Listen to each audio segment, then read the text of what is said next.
मेणबत्तीचा प्रकाश, बाहेर पडणारा पाऊस, त्याचा होणारा स्पर्श, आम्ही दोघे एकमेकांच्या प्रेमात पूर्ण हरवून गेलेलो.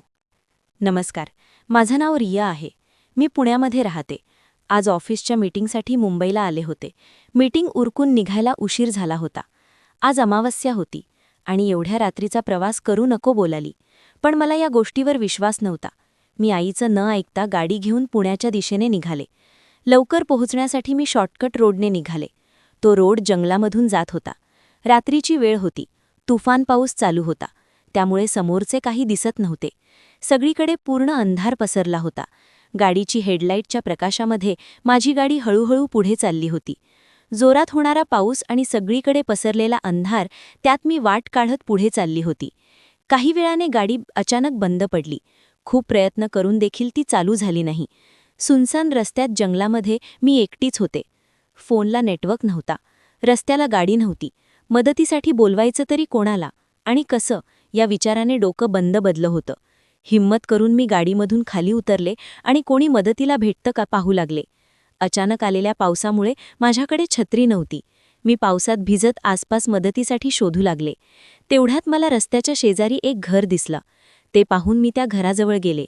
दरवाजा ढोठावला. तो एका माणसाने उघडला. वयाने 40 ते 50 मधला वाटत होता. वयाने तो जास्त जरी असला तरी त्याची अंगकाठी ही आकर्षक करणारी होती. मी पावसात पूर्णपणे भिजले होते आणि थंडीने कापत होते. माझे कपडेही माझ्या शरीराला चिकटले होते. त्यामुळे माझ्या शरीरही आणखी उठून दिसत होते. त्याने माझ्यावर वरून खालपर्यंत नजर फिरवली. मला खूप अवघडल्यासारखं झालं. मी त्यांना मदतीसाठी बोलावले. त्यांनी मला घरात बोलावलं. आत आल्यावर अंदाज आला, या घरात त्याच्याशिवाय अजून कोणी राहत नाही. खोलीमध्ये अंधार होता. मेणबत्तीच्या प्रकाशात अंधाराला कापत होता. मी पेटवलेल्या शेकोटीसमोर येऊन बसले. त्याने मला टॉवेल दिला आणि माझ्या समोरच्या खुर्चीमध्ये बसला.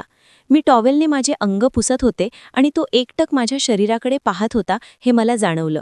थंडीमुळे माझे हात इतके कापत होते की टॉवेल पण नीट पकडता येत नव्हता. तो जवळ येऊन बोलला, मी मदत करू का? त्याच्या नजरेत एक जादू होती, ज्यात मी पूर्णपणे हरवून गेलते. मी काही बोलता टॉवेल त्याच्या हातात दिला. त्याने माझ्या हातावरून पुसायला सुरुवात केली. त्यांचा स्पर्श होताच अंगावर शहारा आला. तो स्पर्श मला हवाहवासा वाटू लागला. हळूहळू त्याचा हात माझ्या शरीरावर फिरू लागताच त्याचा झालेल्या स्पर्शाने माझ्या शरीरात रोमांच निर्माण करू लागला होता. मी डोळे बंद करून त्याच्या होणाऱ्या स्पर्शाचा आनंद घेऊ लागले. हळूहळू त्यांचा हात माझ्या पोटावरून वरती सरकला आणि माझ्या तोंडातून आवाज निघाला. त्यांचे ओठ माझ्या ओठावर कधी आले ते मला कळालेच नाही.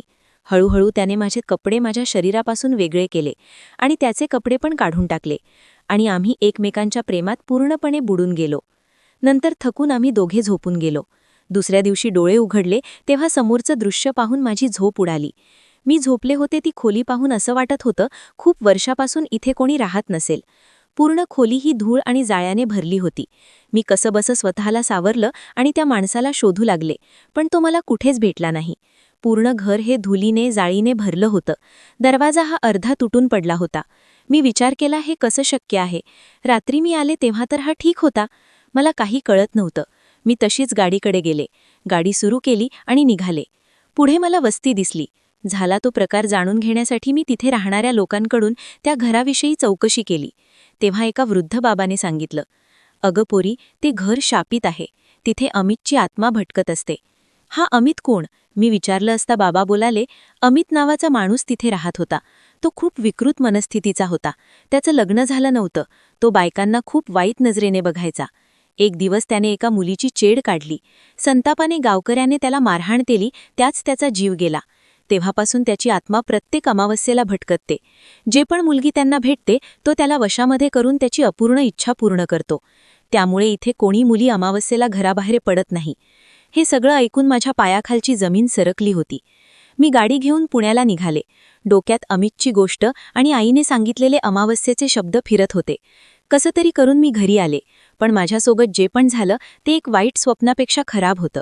प्रत्येक अमावस्या मला त्या दिवसाची आठवण करून देते. एक अशी घटना जी मी कधीच कोणाला सांगू शकत नव्हते.